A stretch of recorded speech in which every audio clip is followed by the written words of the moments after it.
Penser contre soi-même. Voilà le fil rouge qui va nous servir de thème pour le cours du Forum des Humanités qui débute maintenant. S'il y a bien une discipline qui peut nous aider à penser contre nous-mêmes, c'est l'anthropologie sociale, dite aussi ethnologie, c'est-à-dire l'étude des hommes en société. L'objet de l'anthropologie, nous dit Marcel Mauss, est la recherche de ce qui est commun à tous les hommes. Pour ce faire, l'anthropologie étudie des populations et des cultures lointaines, étrangères, et même exotiques, si on devait employer un terme qui peut être connoté péjorativement parfois. Quoi de commun existe-t-il entre un Indien Guarani d'Amazonie et un paysan ardéchois? Quoi de commun entre un chasseur-cueilleur de l'Est du Paraguay, un Guaraki, et un Parisien, population que l'on connaît bien, qui prend le métro chaque matin ou se rend à son travail en voiture, en vélo, et qui se rend chaque soir dans son Monoprix ou son Franprix pour se nourrir. L'anthropologue se positionnera donc en tant qu'observateur, en se rendant sur le terrain, en observant et en interrogeant des cultures lointaines, étrangères, et en questionnant leurs rites, leurs pratiques, leurs cultures, leurs coutumes, leurs croyances, leur art qui diffèrent tous profondément des nôtres.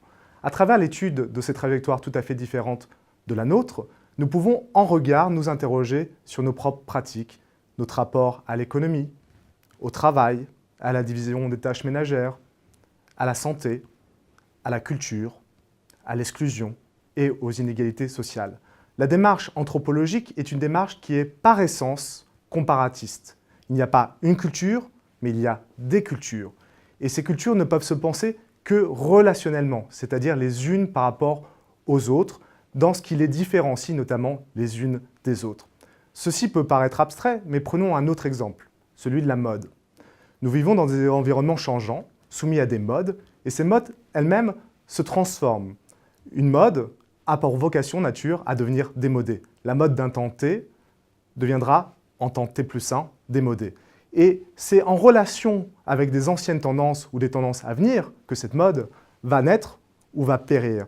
Prenons un exemple, illustrons cet exemple par la question des cheveux, la question capillaire et la question du poil finalement chez les hommes. Vous pourrez observer à travers le siècle, le XXe siècle, toutes les décennies, des changements importants du point de vue capillaire. Apparition de la barbe ou retrait de la barbe, la moustache, changement de coupe de cheveux.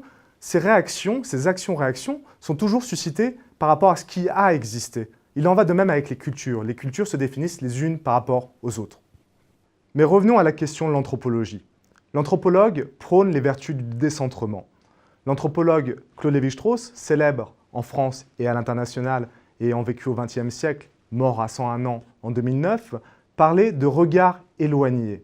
Il faut apprendre à regarder les cultures lointaines de près, tout près d'elles, et il faut regarder notre propre culture, nos propres coutumes, de loin, comme si nous étions extérieurs à elles. En l'occurrence, il s'agit de se laisser surprendre, que plus rien n'aille de soi, être capable de tout interroger. Toutefois, l'opération de décentrement est plus aisée en théorie qu'en pratique, car il faut bien admettre que l'anthropologue est un homme comme les autres, c'est-à-dire qu'il a des difficultés, comme chacun d'entre nous, à se détacher de sa position et à observer le monde d'une façon purement objective et extérieure à lui-même. Nous parlons tous depuis notre propre position, depuis notre propre corps. Je suis au centre du monde, en tout cas de mon monde. Imaginons que je sois là devant vous, je suis le point A et le monde forme une sorte de cercle autour de moi. Si je me retire, le monde disparaît. Et voilà que je reprends place au cœur du monde, étant à l'origine de ce monde et étant le destinataire de celui-ci. Je suis en quelque sorte le médiateur du monde qui m'entoure. Alors, je vous propose, pour essayer de se mettre dans cette situation-là et comprendre à quel point le monde passe à travers nous comme position centrale, de vous livrer à un petit exercice. Je vais vous demander de fermer les yeux quelques secondes. Fermez les yeux. Maintenant que vos yeux sont fermés, réfléchissez, visualisez une carte du monde et situez la France sur cette carte mondiale. Où se trouve la France? Vous voyez? Maintenant, ouvrez les yeux. Je vous propose maintenant de regarder 3 cartes du monde qui sont organisées selon un centre différent. Voyons par exemple cette carte vue ou prise du point de vue australien. Vous l'avez certainement déjà rencontrée, cette carte. Le monde est inversé. L'Australie est évidemment au centre. Voyons maintenant cette carte vue depuis la Chine. Vous voyez le déplacement opéré. Et maintenant, sur cette troisième carte, je vous laisse deviner quel est le point central qui structure l'univers mental de ceux qui regardent. Vous l'aurez compris, nous parlons toujours depuis notre corps, mais également depuis notre culture, que nous transportons avec nous, malgré nous, sur nos dos comme un cartable, avec ses valeurs, ses croyances. Et c'est à partir de ces valeurs et de ces croyances que nous allons regarder, parfois juger, évaluer les autres cultures, les autres groupes humains, introduisant par là ce qu'on appelle en anthropologie l'ethnocentrisme. C'est-à-dire de regarder, d'évaluer et de juger des cultures différentes à l'aune de notre propre culture, de notre propre référence. On regarde à partir de soi et on revient à soi. On y cède tous. Rendez-vous à l'étranger, quand vous croisez un monument, vous allez comparer ce monument à ce que vous connaissez déjà. Si vous allez en Espagne, vous allez regarder l'heure des repas et comparer en fonction des repas à la française ou à l'anglaise. C'est un biais que nous avons tous en nous et qui nous permet d'une certaine façon de réintégrer les autres cultures dans notre propre système de pensée qui préexiste. C'est une façon de ne pas subir une agression de l'extérieur trop forte et de nous familiariser avec les cultures voisines ou étrangères ou exotiques. On pourrait citer un cas extrême de cette menace qui nous vient des cultures qui ne sont pas familières avec le syndrome de Paris. Vous en avez certainement entendu parler dans les journaux, dans les médias. C'est ce qui affecte le touriste japonais, alors une infime partie des touristes japonais bien évidemment, qui se rendant à Paris se trouvent pris de manifestations physiques de troubles, suée, malaise, vertige, allant même jusqu'à l'hallucination du fait du frottement entre ces deux cultures très différentes et notamment de la barrière de la langue. Évidemment, je vous rassure tout de suite, ce trouble est provisoire et le retour à la normale se fait ensuite parfaitement.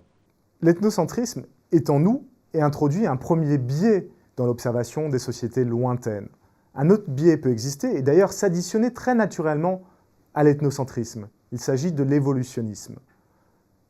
Pour l'expliquer simplement et quelque peu hâtivement, on pourrait dire que l'évolutionnisme postule que nous faisons partie d'une seule humanité et que nous écrivons une seule et même histoire.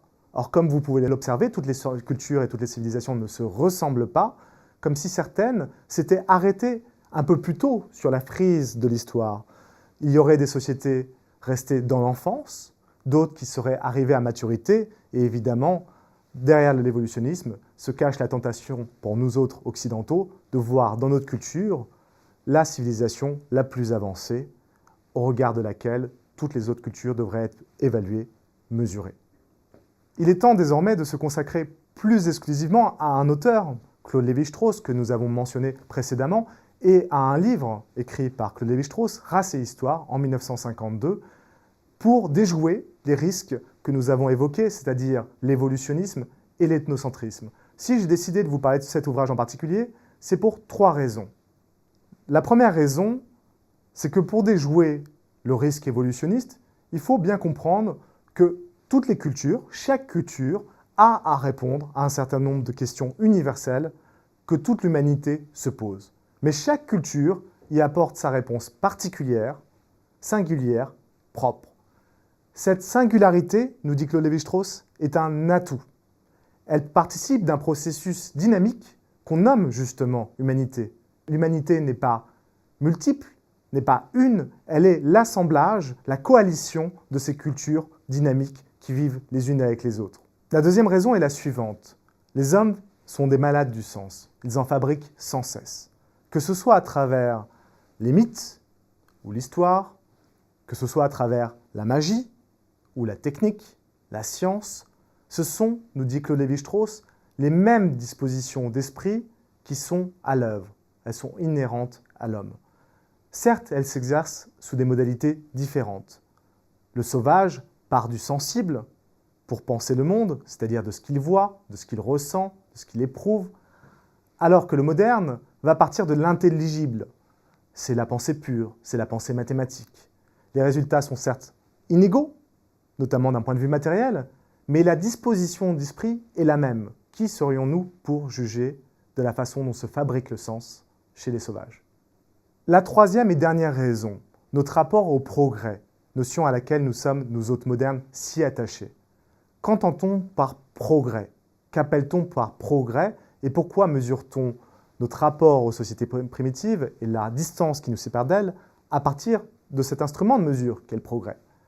Claude Lévi-Strauss nous dit que le progrès tel que nous l'entendons, nous autres modernes, c'est la recherche du rendement et la recherche de la croissance d'énergie disponible par habitant. On peut le mesurer, ce progrès matériel, de plusieurs manières.